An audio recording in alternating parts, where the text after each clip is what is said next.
네, 한 주간의 교계 뉴스 중에서 가장 핫한 이슈를 골라서 깊숙이 파고들어서 집중 보도하는 이슈앤 포커스. 국민일보의 박영미 기자 자리했습니다. 어서 오세요. 안녕하세요. 국민일보 박영미 기자입니다. 네, 자 어떤 소식인가요? 오늘은 국제 청소년 탁구 캠프 소식과요. 교회와 탈북민의 특별한 동업 소식 준비했습니다. 네, 첫 번째 뉴스부터 듣겠습니다.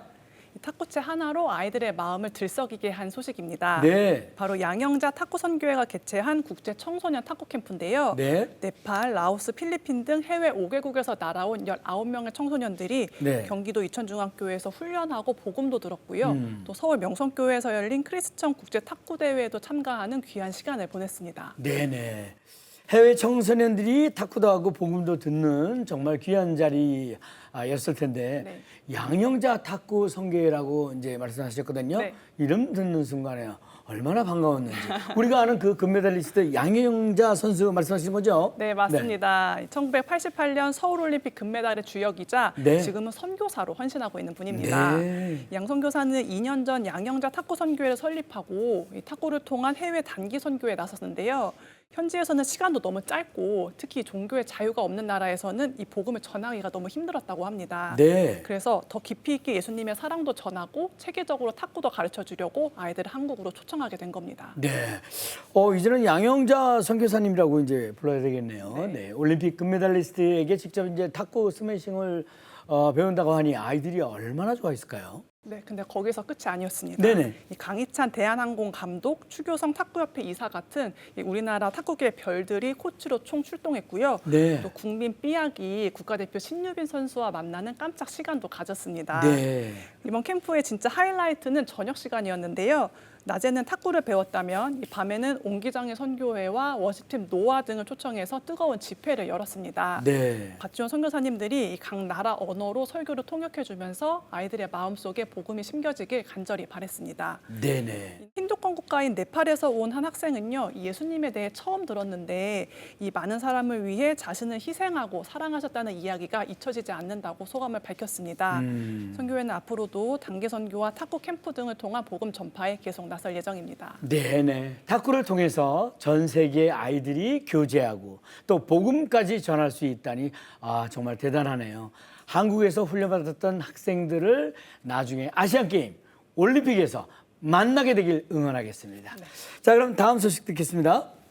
경기도 부천 세상의 빛 동광교회와 탈북민 이은영 씨가 지난 1월 아주 특별한 식당을 오픈했는데요. 네. 교회가 탈북민의 창업을 도운 수준을 넘어서 일터 안에서 작은 통일을 이루어낸 모범적인 협력 사례로 주목받고 있습니다. 네, 교회와 탈북민이 협력해서 작은 통일을 이뤄냈다고 하니까 듣기만 해도 가슴이 따뜻해지는데 어떻게 뜻을 모으게 된 겁니까?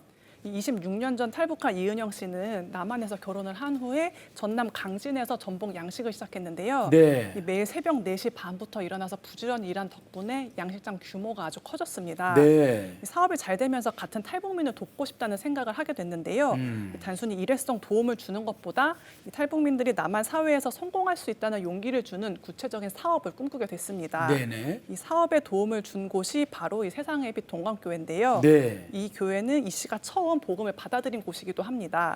류재상 목사는 10년 전부터 북한을 위한 비즈니스 선교의 꿈을 꾸고 있었는데 네. 이 하나님의 때에 이 씨와 의기투합해서 전복을 활용한 음식을 판매하는 남북 식당을 열게 된 겁니다. 그렇군요. 정말 교회가 오랫동안 기도로 준비해온 비전이 탈북민 동역자를 만나면서 이루어진 거네요. 네. 구체적으로 어떻게 협력이 이루어졌을까요? 교회 지원이 아주 전폭적이었습니다. 교회는 예배당 바로 옆 건물 1층 공간을 무상으로 내줬고요. 네. 임대료도 받지 않고 또 식당 인테리어 공사비와 각종 집기 마련도 책임을 졌습니다. 네. 여기에 식당 운영 경험이 있는 성도가 전문 컨설팅까지 담당을 했는데요. 네. 대신 교회는 이 씨에게 딱 3가지를 제안했습니다. 식당 수익금의 10%를 북한 선교에 사용할 것, 주일에는 식당 문을 닫을 것, 그리고 주류를 판매하지 않을 것이었습니다. 네. 그 사진 보니까 이쁘네요. 네, 네네. 그렇습니다. 교회가 정말 북한 선교를 위해서 통큰 지원을 했네요. 네. 그런데 식당 장사하는 입장에서는 손해가 큰 조건들이라서 처음부터 순탄치만은 않았을 것 같은 느낌이 드는데. 맞습니다. 남북 식당이 있기 전에 교회와 이 씨 사이 남북 전쟁이 먼저 있었다고 하는데요. 네. 하지만 쉽지 않은 조건에서도 하나님께서 식당을 책임져 주실 것이라는 믿음을 가지고 밀어붙였습니다. 이 씨도 인근 아파트 단지를 직접 돌며 전단지를 배포하는 등 아주 성실하게 일했고요.